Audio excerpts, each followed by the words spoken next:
And I was finding more and more that I couldn't run. I was practically blacking out, and I just thought it was, I was quite relaxed about it. And then he sat me down and said, "You've got this condition, your heart is very, very strained, and you're very ill. And there's a limited time that you have left, more or less." And it was just everything went black. It was very, and my wife was there, and it was very difficult. And I had to stay there overnight, and I can just remember, because he didn't give me any more information about that, so I Googled it. So it was just horrendous. And I can remember that night being so scared, but not. It was almost like a third person. I was in like a out of body thing. I remember going to sleep, but seeing people at the end of my bed and things like that. It was horrendous.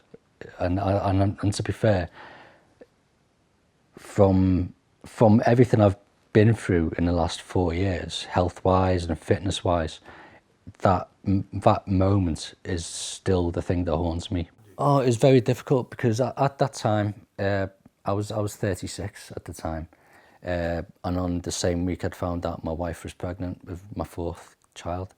So immediately to that point, I was thinking, well, my kids, and I'm not going to either see my kids beyond a certain point, or I mightn't even get to see my baby, the baby being born. So it was very difficult, and because of, I think, the lack of great understanding of what I had, obviously, to me, it didn't reassure me about what I had or how to deal with it. But likewise, if there was nothing there for my family to really, it's difficult to compare one disease to the other. But with like cancer, you got the Macmillan nurses and things like that, where they'd be looking to support the family as well. That wasn't there. So it was a case of me being in a hospital for a spell, and my wife and family not necessarily knowing what's happened to me, other than me being connected to a lot of machines. I kind of I withdrew emotionally, so I just had to almost put a wall up, because I couldn't. It was very difficult to think about emotionally what I could do, and I know since then I've withdrawn, and it was very difficult to cope with. The financial side, it becomes very insecure and scary as well, because you're not sure if you can ever go back to work.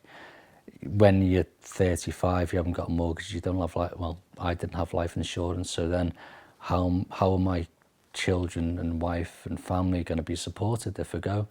I'm a theatre practitioner by back, so I like to be organised. So first thing I did when I got home was I did the death folder, because I thought I'd be dead in a year, and I wasn't told anything on the contrary. So I'd put together a file for my wife, so it kind of was indexed. This is where this is, and did that. Should the need of me dropping down dead in the middle of a street, and I think in one way everyone's gonna die eventually, but it's very rare that you've actually almost given a sell-by date.